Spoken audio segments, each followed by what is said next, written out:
All right, guys, this is the February recap. Which collections did I pick up in February?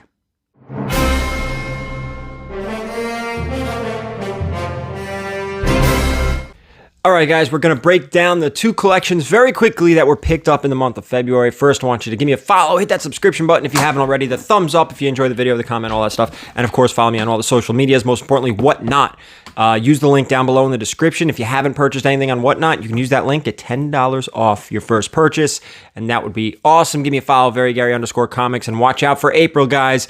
Every single week you'll see me on there. I believe Friday nights, but if you follow me on social media, I'll be posting about that. So let's get into it. First collection picked up was a great one from a good friend of mine, and I mean, it was awesome. A nearly full run of Amazing Spider-Man, not to mention a lot of modern runs, Wonder Woman, Batman, all of like some DC Rebirth stuff, but really fun stuff. The best part about this collection, not only was major keys and full runs and great titles, the best part about this collection was it seemed like every single major key, every major book was already graded. That's a huge expense lifted from me on the backside. The only book that's going out to CGC, and literally at the time of this recording, it's in a pile of books that's going out, is the Amazing Spider-Man 700 Ditko variant. It's a very expensive book. Sneaky, expensive. Very difficult to get a 9.8 in this book because it's so thick. 9.6s, I still think they're about $500, but we'll see. This one's going out. That'll be a fun unboxing. So let's start out. And when I tell you every ASM key, I'm going to go over probably about 20 really quick here before we talk about the second collection, and you'll see what I mean. So the first one is Amazing Spider-Man Annual #1. Now, this is a restored Canadian version, and this was in a 4.5. Cool book. Not sure how to really price it, but anyway, that was in there. Now we're going to start low. Amazing Spider-Man #5 in a 0.5. This is that first Doom outside of the Fantastic Four. From there, we jump all the way. Now, granted, there were other books that he had. Now, we're going to jump to ASM 13, which is the Mysterio, but there was like 7, 8, 9. Oh, I forgot to put 9 in here, which is the Electro. Electro was in there too. But we're going to 13. This is Mysterio. This was in a 3.5. He did not have 14, which was Green Goblin. Don't worry. I think I have 3 or 4 of those, so perfect.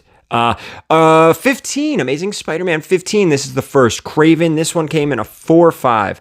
And again, guys, all of this came in one collection. I believe it was over 100 slabs total. We're not going to go over 100 books. Amazing Spider-Man 16, which is that Daredevil crossover issue. I believe this was a 5.5. Then after that, Amazing Spider-Man 17 in a 6.5. This is actually the second appearance of Green Goblin. Amazing Spider-Man 18 in a 3.0, the first appearance of Ned Leeds. After 18, obviously, comes Amazing Spider-Man 19. This one was in a 6.0. This is the first Mac Gargan cameo.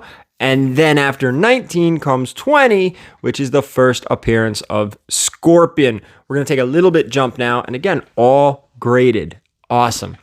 Amazing Spider-Man 28 and a 6.5, which is a nice grade for the Molten Man because that black cover, I mean, every little thing is exposed.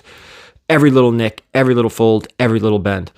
After that, one of my favorite Spidey books, again, in my opinion, this is one of the more underrated and undervalued Spidey books. This is Amazing Spider-Man #31. This one came in a 4.0. This is the first Gwen Stacy and the first Harry Osborn.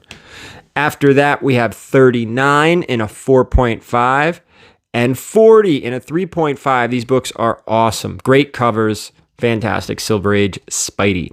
After that, we jump to 41. First appearance of Rhino in a 5.0. 46. This is the first appearance of Shocker in a 5.5. Now, guys, I'm just showing you some of the better, bigger keys. There were some other graded books sprinkled in here, too. We'll jump to 50. I don't remember. So I took a picture of a 4.0. This is the first Kingpin, but I think the one that came in the collection may have been a 4.5 and I made a mistake. So I have a few of these. So my mistake. So we're going to take a whole big jump here. Now there was the first Prowler in here, which I believe was an 8.5, but we're going to jump all the way up to Amazing Spider-Man 101, first Morbius. This was in a 6.5.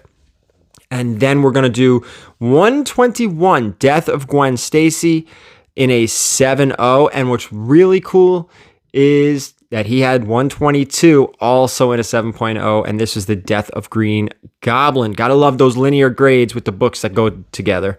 Now we're going to take a big jump. Yeah, no ASM 129. That was not in here. We're going to jump up to 194, first appearance of Black Cat. This book is very expensive. It's very expensive. Shockingly expensive from what you believe it should be. And then from there, one of the cooler, actually, this is probably one of the last one we're going to talk about in this collection. One of the books that I actually really, really like finding, and this is Amazing Spider-Man 238. This one came in a 9.4, and you hear me, this is the first appearance of Hobgoblin, and you've heard me say it, and don't forget, in the back of this book, there are tattoos. That tattoo needs to be in there for this book to be considered complete. Otherwise, you're getting a green label, and that's the last thing you want. So that was the first collection of the month. Whew. Massive, right? The second one, we're going to talk about like half as many books and extremely different. So you went from a Silver Age, Bronze, Modern Age collection, a ton of slabs. Again, over 100 slabs. We're going to go from that to this. This was mostly a Bronze, Copper Age collection. Nothing was boarded. Everything was bagged. And every book in this collection was read by the owner.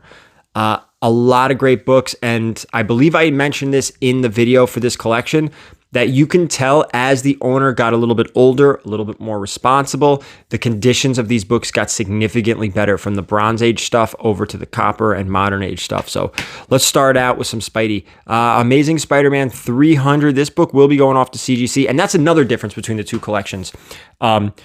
The expense for CGC cost. Now, do I have to send all these books to CGC? Of course not. No, I don't. But I'm trying to maximize my value, and that's the best way to do it. So this second collection, nothing was graded, which means now I have an added expense, right? Every book has to get graded, and every book pretty much needs to be cleaned and pressed. So added expense to this collection, which is fine. You just can't, you got to factor it in. So again, Amazing Spider-Man 300, that was the first Venom. Then we're going backwards here. Amazing Spider-Man 122. We just saw this book, right? Death of Green Goblin, and Amazing Spider-Man 121. Death of Gwen Stacy. So 4 of those in the month of February. Not bad. 2 and 2. 4 total. Let's talk X-Men now. He was a big X-Men collector. We start out here with 266, first appearance of Gambit. And we're going to jump all the way back. Now, there were some keys in between, but I don't want to spend all day talking. X-Men 101, first appearance of Phoenix. Then we're going down a little bit more, back a little bit more to X-Men 94. This is the first new team appearance in the X-Men title, because before that, they all appeared in Giant Size X-Men. And what was great about this collection, the Giant Size X-Men was in there, is that it had all 3 of the big Bronze Age Marvel books. Granted, they weren't in spectacular grade, because the next one, Amazing Spider-Man 129, probably a 4 to a 5.0, I believe. A lot of rubbing on the bottom of this book. The Giant Size, I believe the Giant Size was on that same level of condition, maybe a 4 or 5 or lower. And last but not least, on the Bronze Age stuff, Incredible Hulk, 181. I believe this collection had a 180, 181, and 182. And it's tough. Like right now, I'm recording this video in the middle of March, because I had to not only buy the stuff in February, I had to break the collections down. All takes time. And then I had to record the videos. All takes time. And before you know it, we're in the middle of March. So that's why these recap videos will always come out about a month later from the month that the books were acquired. Specifically, again, because the breakdowns, the recording, and whatnot. Last but not least from this collection, something really cool, something that's actually going out to CBCS to be verified. This is a Fantastic Four #1, the Golden Record reprint, not the actual #1. What was cool? Signed by Stan Lee. Now, there is another signature on there, and I do have to contact the owner, the original owner, because I don't remember who it was. So when we send this thing out to CBCS, we need to make sure that both signatures get verified. That thing comes back with a gold label, and now we have a nice Fantastic Four 1 Golden Record reprint, graded with a Stan Lee signature on it, although verified, but it is a Stan. So those were the 2 collections. Unfortunately, we didn't talk price with the first one, so I can't tell you what I spent altogether for the month, but it was a lot of money. Keep an eye out for March, guys. March is a doozy of a collection, and I purchased one so far. We'll see if something else pops up over the next couple weeks. March is also the month of King Khan. By the time you're watching this, King Khan had already come and gone. So that's it for this one, guys. 2 collections, significantly better than January's recap. Significantly, like I don't even think it's close. This month was significantly better, and what was really cool, again, you had 2 completely different types of collections.